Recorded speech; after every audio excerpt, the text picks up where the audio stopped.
This is the nature of things.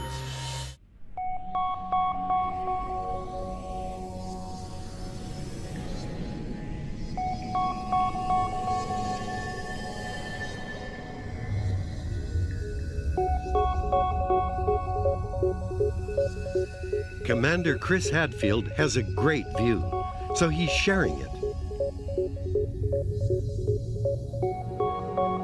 So much of the world's beauty is simply art in itself.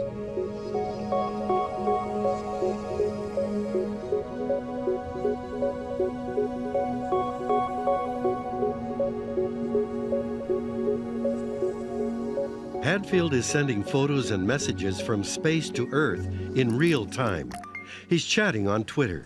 He's a hit on YouTube. Okay, we got one tortilla. Whoa, got away. We're gonna open up our tortilla. We're gonna get our peanut butter, squirt it onto the tortilla, get our honey, squirt that on there, and we will have peanut butter honey sandwich in space. It's the ultimate long-distance relationship between the astronaut, his family, friends, and followers. A conversation about space and our place in it.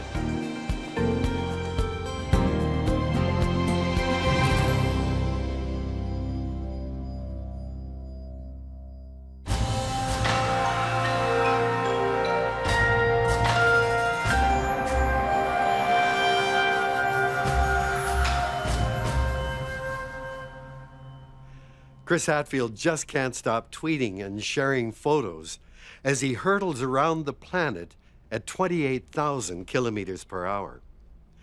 With pictures and words, he's showing us what it's like to live in space and what space can teach us about living on Earth. Chris Hadfield is reaching down from orbit, and he's got our attention. Perhaps one of these children will grow up to be an astronaut.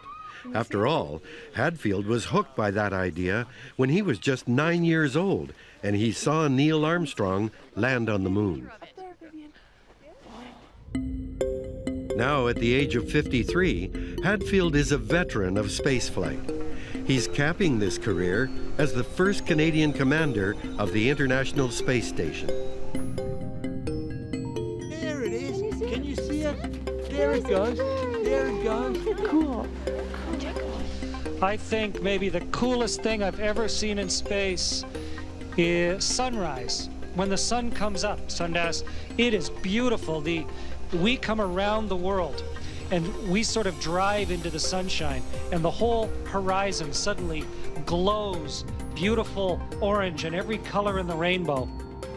And if he misses sunrise the first time, he'll have 15 more chances that day. They have those little windows in the space station. They can look down on us. Okay, let's wait. The only thing that gets me mad is I have to sleep. I mean, my resolution has been to make the absolute most of it, to spend as little time sleeping as I can. If I get an extra 3 or 4 minutes, go look out the window. When I get back from this, I'm going to regret every minute that I didn't spend looking at the world.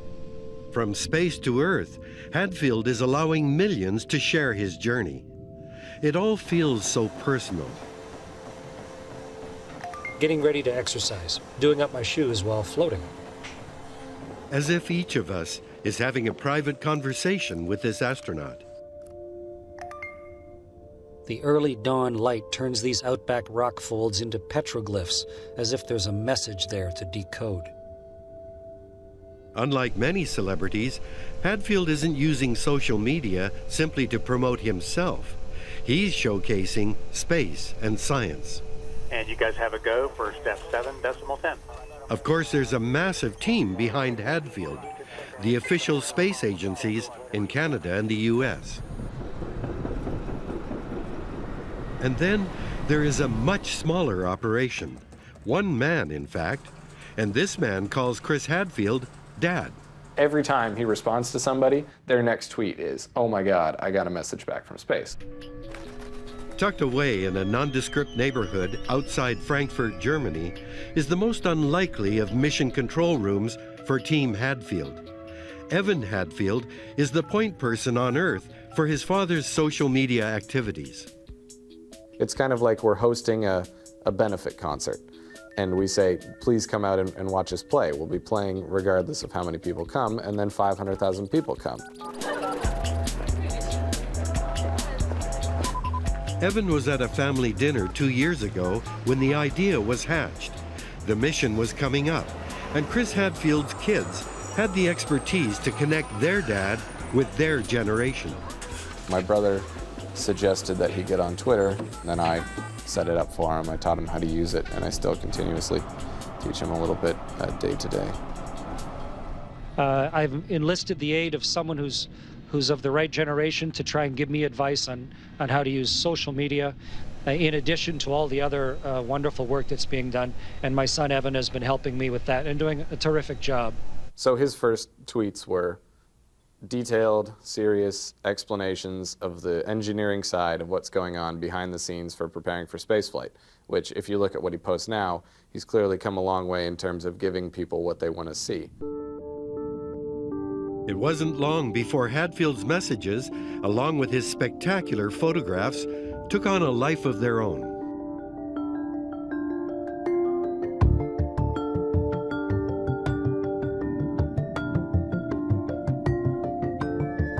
Freeze frame, pausing for a moment, flying through the Node 2 US lab hatch with a medical sensor taped to my head. That's medical Chris. Here, he's mechanical Chris.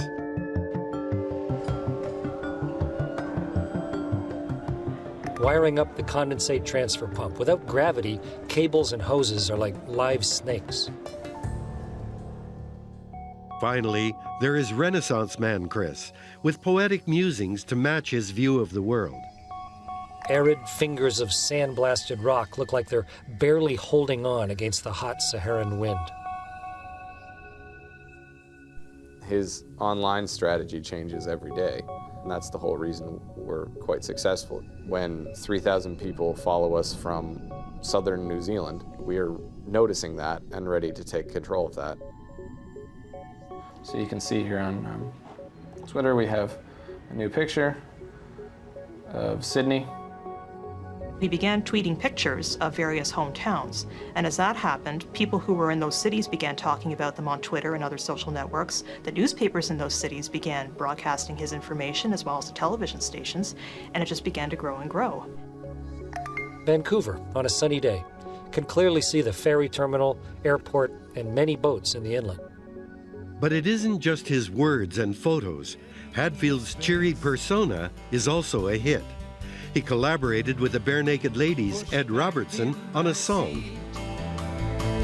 Look out my window, there goes home. And he's everyone's favorite science teacher. Space Station is a laboratory like no other. Zero gravity. We can uniquely observe and test fundamental properties. Evan Hadfield sifts through thousands of messages every day. Part gatekeeper, part sounding board, he deals with an avalanche, determining what goes up to space and what comes down. I will look for power users, celebrities who are recently following Dad. I have a website here that lets me know whenever somebody over a certain 100,000 something users follows me, and then I'll see why they followed us. Stephen Fry, NASA. Oh yeah, there's a Mexican news anchor, very popular guy, 2.3 something million, and then a Turkish celebrity, I believe he's from Colombian stand-up comedian, LeVar Burton, who's an actor on Star Trek Next Generation, UNICEF, a sports blogger from Sweden, Pee Wee Herman, which I think is kind of funny. Even the Queen tweeted Chris Hadfield. But his celebrity status went supernova when Hadfield got a shout-out from another spaceship commander. Space, the final frontier. William Shatner, a.k.a. Captain James T. Kirk, asked Hadfield if he was truly tweeting from space. Hadfield's response was pure Trekkie heaven, and fans of the classic series were delighted.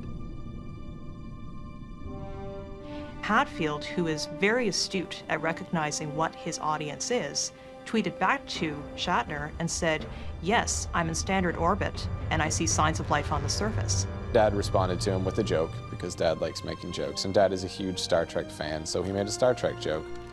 As soon as that happened, Twitter began to go crazy, and when that started to happen, all these other Star Trek actors began to chime in. Live long and prosper, Miranda. Pop culture and pure science were finally fused when the actor and the astronaut spoke. Mr. Shatner, this is the Space Research Vessel, ISS, in Earth orbit. And yes, I hear you loud and clear. How do you hear me? This is Chris Hadfield. Chris, I hear you loud and clear. It's such a pleasure to talk to you. You're up there for 6 months. That's a long time to be away, is it not? It's not that much different than just being on a long business trip.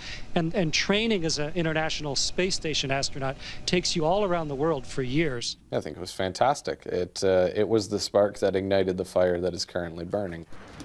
Go on, Kay. Yeah, let's go. Come on. For Evan Hadfield, being the middleman between Earth and space is a 24-hour job with few breaks. You know, I don't get paid for this, but there's a lot of potential, not just for Dad, but for everybody, for the whole nation, the whole world, to connect with what he's doing up there. And if I can be a part of that, then that's great. So on Earth, everyone gets to be part of it with instant messaging. The ethereal wisp of cloud over water, white on blue, to the eternal blackness of the universe. Hadfield isn't the first astronaut to turn a lens on the galaxy.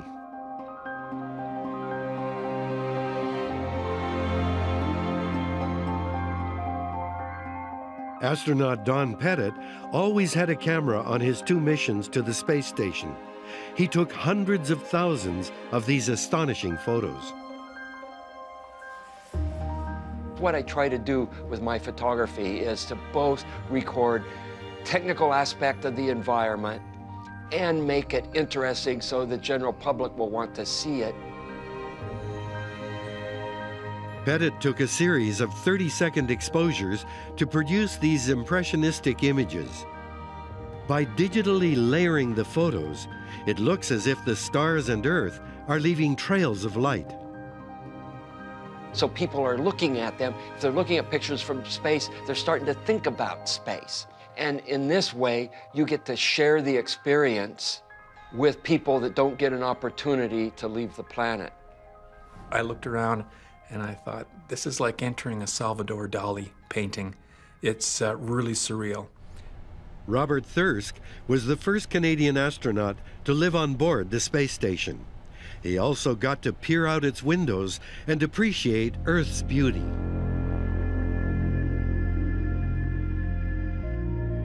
The deserts of Africa are brown, that's true, but there are 100 shades of brown and 100 shades of yellow, 100 shades of orange. It's just totally transfixing.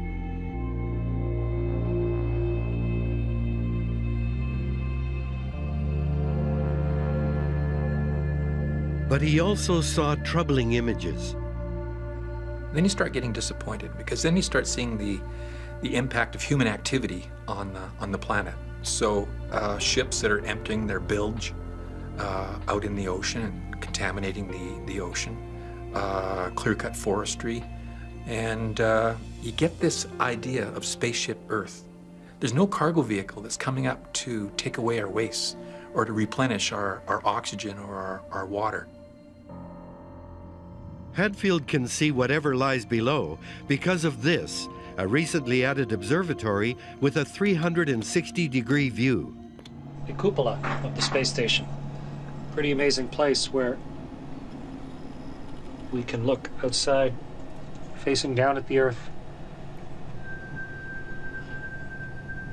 Peeking outside, turn the knob to open the window cover, and you suddenly see the harshly lit station against the velvet blackness of forever. Hadfield's vantage point is unparalleled. He's aware of this special privilege. It's like a present, like a gift every time that suddenly gets opened when you go to the window. So from space, he passes over the surreal landscape of our cities, the patterns of sand in our deserts, and the vast expanses of our oceans. Hadfield is also turning his camera on his temporary home, the International Space Station, 400 kilometers above the Earth. Well, being weightless is just so much fun. There's no up or down. It's completely arbitrary. You can choose completely which way you want to go. A place where everyday living can be truly extraordinary. But one thing that's really cool, when you put your pants on here, you can put on your pants 2 legs at a time.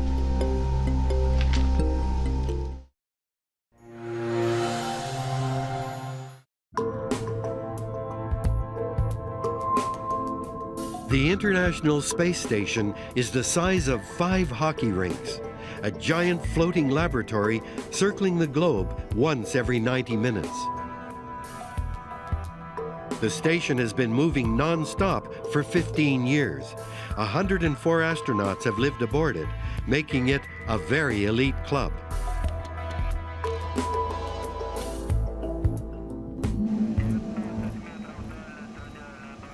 And they don't just put anyone in command. Hadfield was a top test pilot. Once he became an astronaut, he was the first Canadian to walk in space. He's now on his 3rd trip into orbit.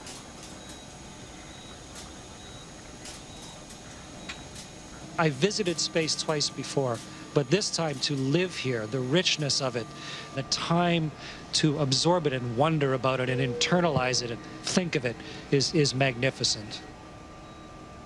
Hadfield's impressive resume, however, isn't what's making him famous. It's stuff like this. Air and pepper oil suspended in a water blob. I blew on it to make it wiggle. Commander Chris spends a lot of time explaining the effects of zero gravity. Everyday functions can feel bizarre when you're weightless. Take sleeping, for example. How do you stay in bed when there's nothing holding you down? You just float down into your sleeping bag. You zip it up, put your arms through the armholes. You can relax every muscle in your body. Your head tips forward, your arms float up, and your legs float up, and you can just drift off. All you need to do is just tie yourself to the wall so you don't float away and bump into something. And what about clipping your nails? And now if I just cut my fingernails here, fingernail bits are going to fly everywhere, and they won't fall to the ground. You can't sweep them up. They're going to float everywhere. They'll get in your eyes. People will breathe them. Not good. What we've decided to do up here is go to an air duct where the air is pulled in. So here's a good one here. If you think that's strange, consider this.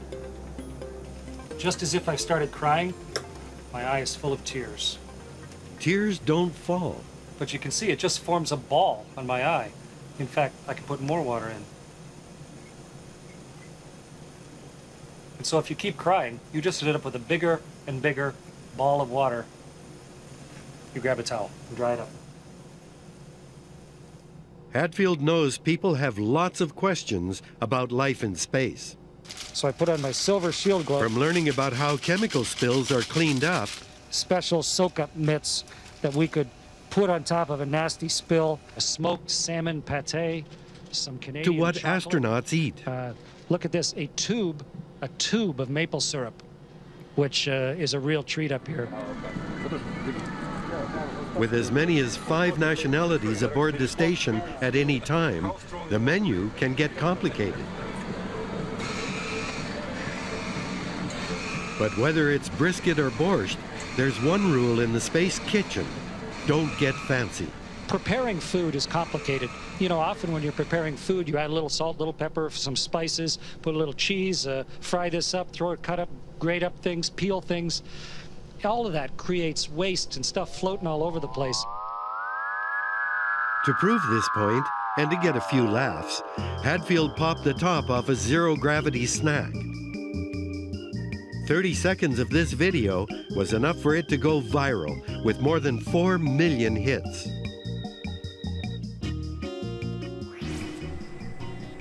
So nuts in space are off the orbital shopping list.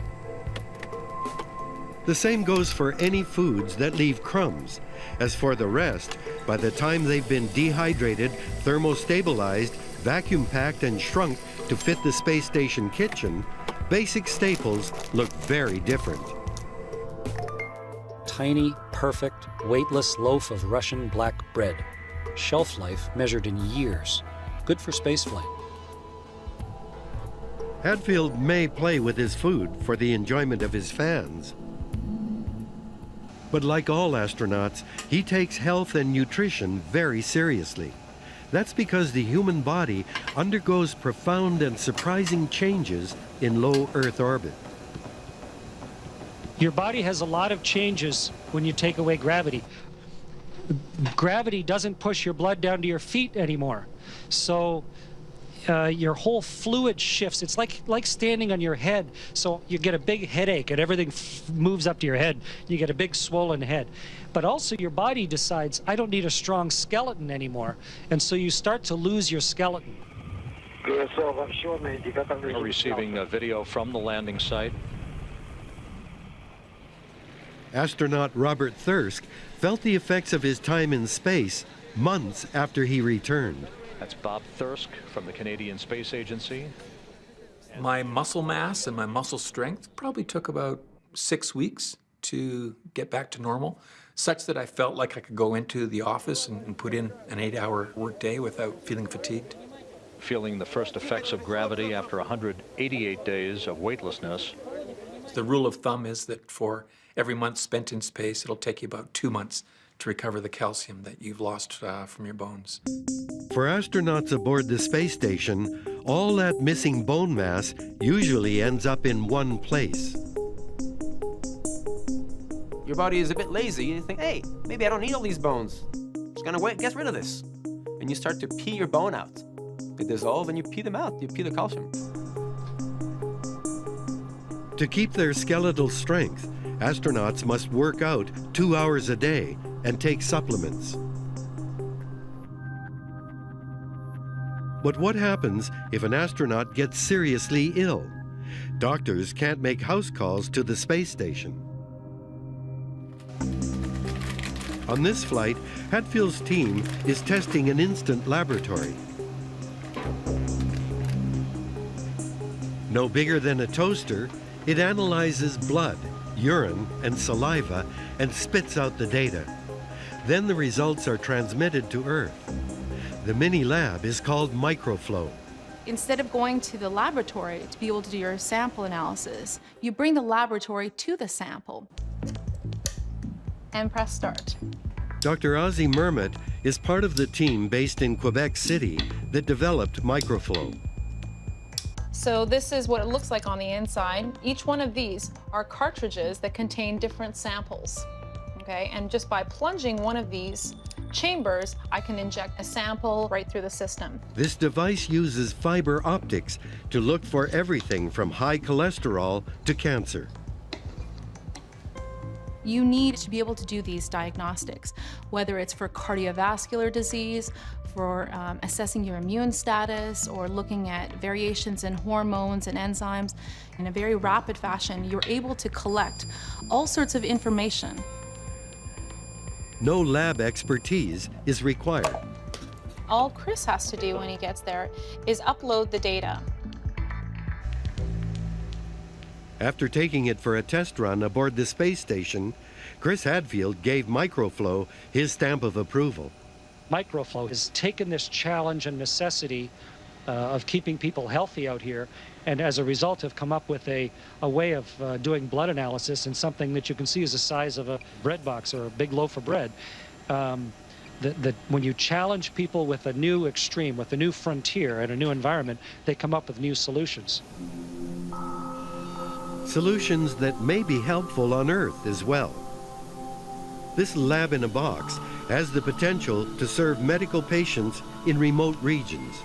Before joining the space program, I was a family physician working up in northern Quebec in an Inuit community. Whatever the tools that we develop to help crew members take care of medical problems are solutions that can be applied directly here on Earth to improve healthcare to our remote communities. Microflow is one of more than 130 experiments aboard the station. from growing tomatoes in orbit to developing a vaccine for salmonella. ECAT C1 is a small rack of 10 samples, which I will mix and photograph. Zero gravity provides a novel testing ground. Research is done in the fields of material sciences, of drug design, pharmacology, and also in some fields of astrophysics. These are all different fields where you can benefit from having no gravity. Take vision problems, for example. Hadfield is participating in a study to measure how eyesight is altered during long-term spaceflight. About 20% of astronauts have experienced changes upon their return. We have a full ultrasound machine on board, and with that, we can see our whole optic nerve. We can see the lens and the cornea and everything in beautiful resolution.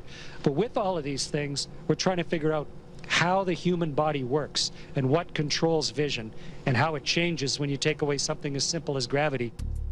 The work being done in orbit may provide clues for people with glaucoma.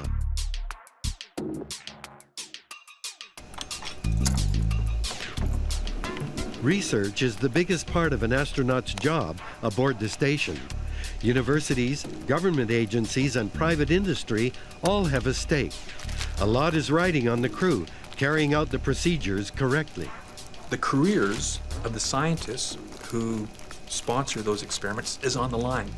Day after day after day, for 6 months, my performance has to be 100%. Because if I make a mistake, if I destroy a plant inadvertently, or I mix some substances together that shouldn't be mixed together, there's no backups. You've got one chance to get it right. Didn't freeze my arm, didn't freeze my hands. Urine samples are safe for science return to Earth. One more task accomplished in a day on space station. For the astronauts, each study carries a specific task. Sometimes they're lab rats. We have all the medical data attached to our body. We take these leg cuffs and then pump them up, and then when everything's just right, we release them. Other times, they're lab techs. But with so many experiments and so little time, Chris Hadfield sometimes needs a few lab assistants. Where does he go to find them? I read you loud and clear. Greetings and welcome aboard the International Space Station. At schools like Burt Church in Airdrie, Alberta. They, along with 7,500 other students across Canada, are teaming up with Hadfield. We're doing an experiment here on board, just as you folks are with Let's Talk Science, with a small detector. And with that, we can try and track the radiation damage, or at least dosage in our bodies.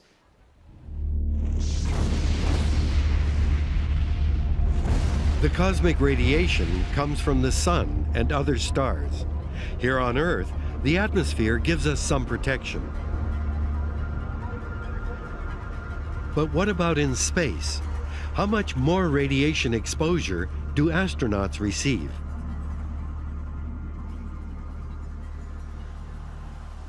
These students in Lindsay Rouse's grade 9 science class are helping make the comparison. So as we're doing this experiment, Commander Hadfield's doing it as well. So I'm going to pass this around so everybody can look at what... These young field researchers took turns carrying a test tube to all their classes to collect data. A special gel inside forms bubbles when it detects cosmic radiation. So like the funky little bubbles are the neutrons. The bubbles is what happens after the neutron radiation hits the gel in the bubble detector. Cool. Okay. This morning we have, it looks like 5 bubbles in our bubble detector. So, does anybody remember what the last count he had was? Ashley? Was it over 100? It was over 100, exactly. So he's been finding in a week, he's getting over 100 bubbles in his detector. So he's getting hundreds of times the radiation that we're getting in ours. That's crazy. The differences aren't only between space and Airdrie. Each participating school in Canada is coming up with its own data. So Alberta is about in the middle. So why might Nunavut have rates that are so high? It's higher up, like on the, it's closer to... Yeah, maybe because it's higher up. And the space station is somewhere around the world, and you sort of play chase. After months of gathering samples, the students at Burt Church School are thrilled to be touching base with their man in space. I'm Gavin, and my question is, since you're in space for 5 months, are you worried about how your body will react to neutron radiation exposure? We don't want to risk the lives any more than we have to of the people that are exploring space. And so when we do go to Mars, and hopefully you'll be one of the people standing on Mars, you will need to have brought with you radiation protection. By reaching out and engaging students, Chris Hadfield hopes to ignite the curiosity of future generations. Every day he puts himself out there with the same message: space is great. Thank you very much.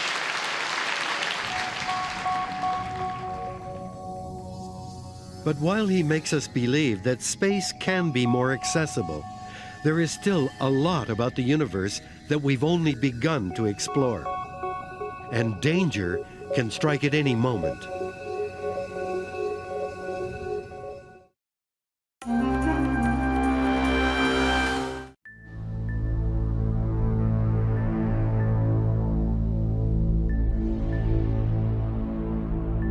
Every time Chris Hadfield goes to a window aboard the International Space Station, he is mesmerized by the view.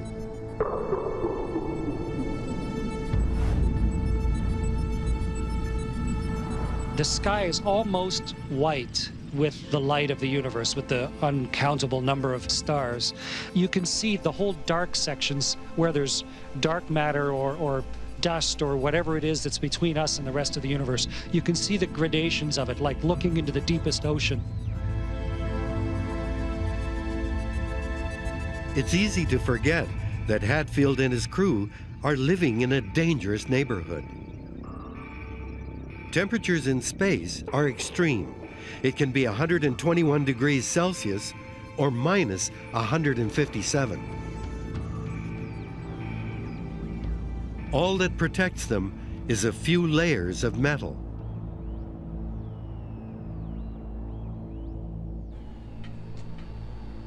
I often call them tin cans because really they're quite fragile. They're not that thick. You could lull yourself into a sense of complacency that things are going smoothly and nothing is going to go wrong when we know things could go wrong. We're living in a place that's very hostile.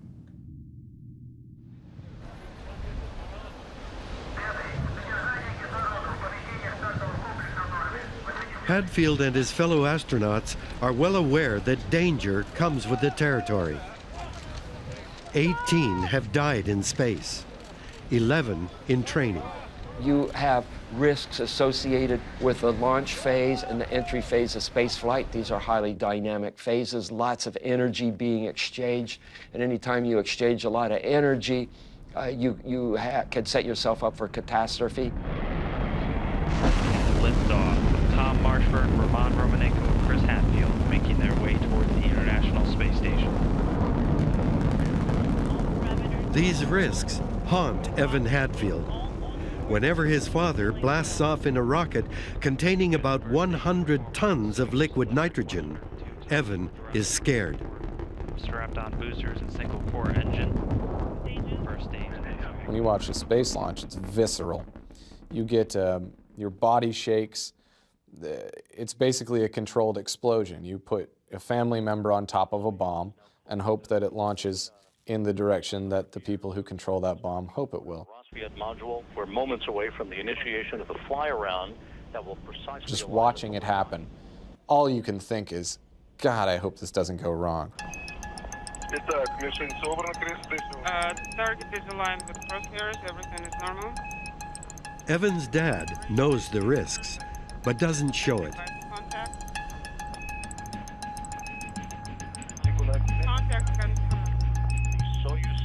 You practice everything right down to the nth detail, so you have the confidence that comes with that.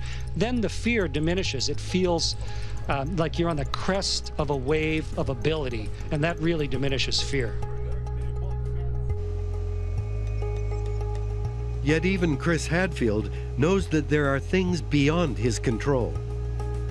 In a matter of seconds, a frightening situation can develop.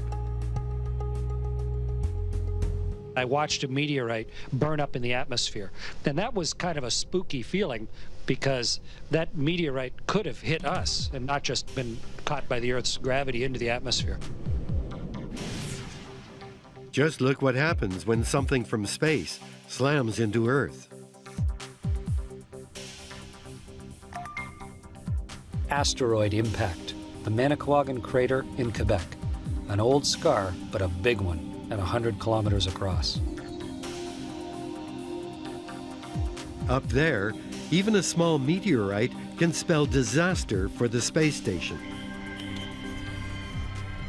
There's always a chance we're going to lose that machine. It gets hit by some sort of orbital debris or an asteroid, and that could basically end the International Space Station. So we're always on that fine line of not having this tremendous capability. So I try not to take it for granted.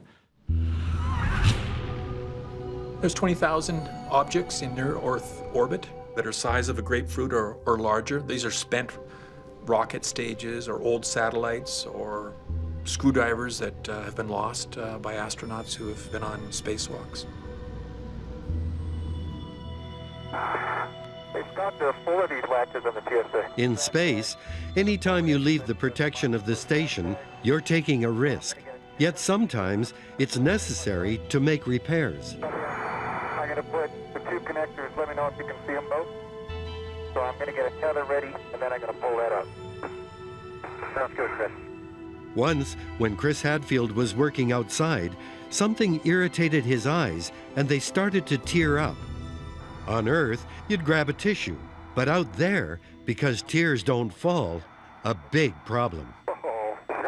It blinded Chris for a significant period of time. At some point, they actually instructed Chris to vent air out of the vent in his helmet, which is kind of I don't think it's ever been done before in the history of spacewalks. Chris, can you verify that you close the flaps on all the bolts? We're doing that now. And it worked. But problems like that may never happen again. Good motion. Because in the future, it's going to be the job of robots to do most of these chores. Robotic arm just 1 meter out now from capturing Dragon. From the time the first Canadarm was deployed in 1981, robots have been used for jobs like launching satellites or knocking ice off vents. Mission Control Houston confirming that first stage capture being done successfully.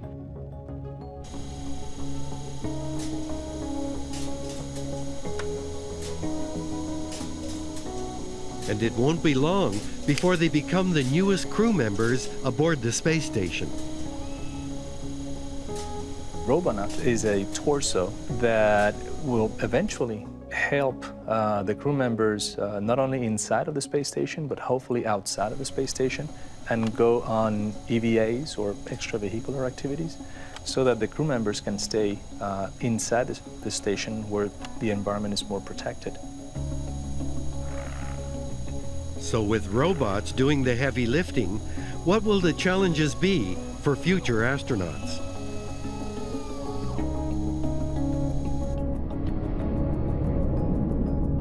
Exploration, discovery, what's out there, and what's next?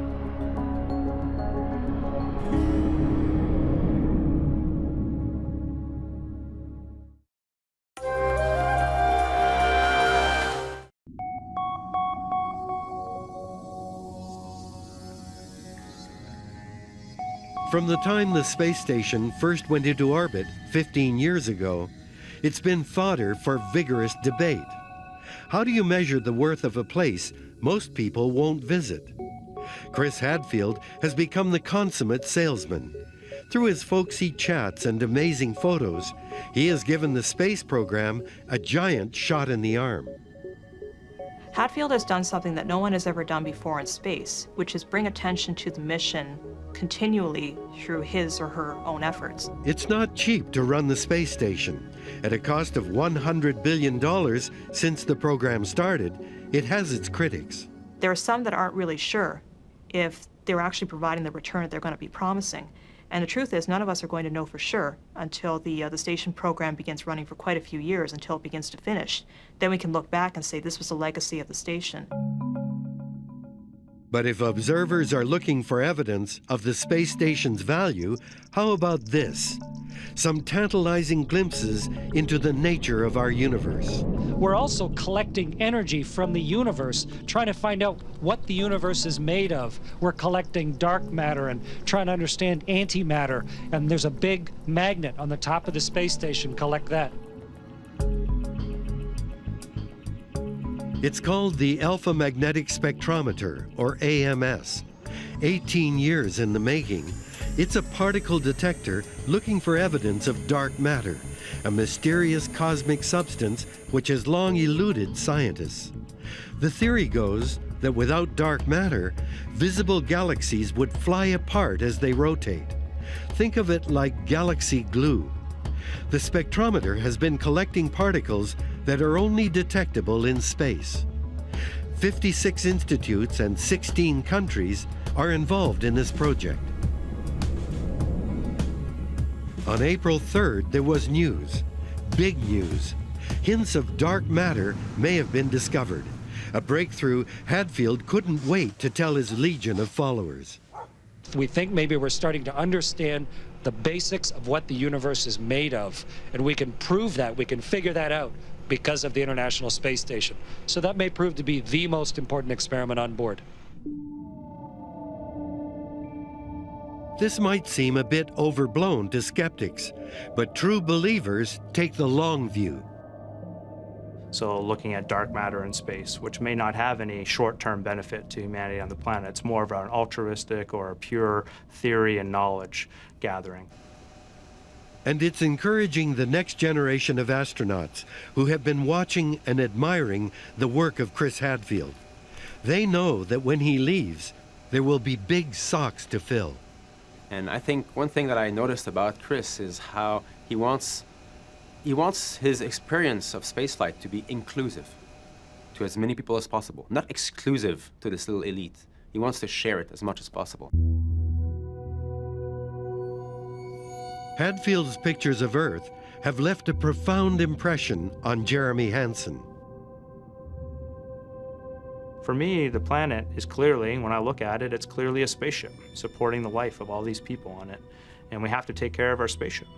It's very obvious to me when I look at it from Chris's perspective. This is the only spaceship right now that we know how to live on. Tonight's finale, the full moon rises over the only planet we have ever called home.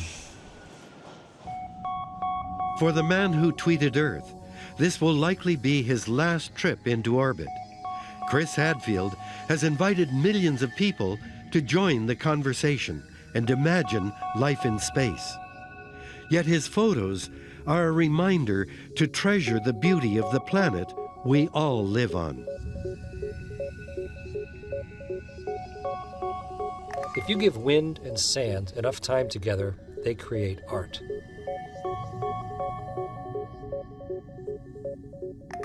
The Himalayas to the horizon gives me such a feeling of wild grandeur.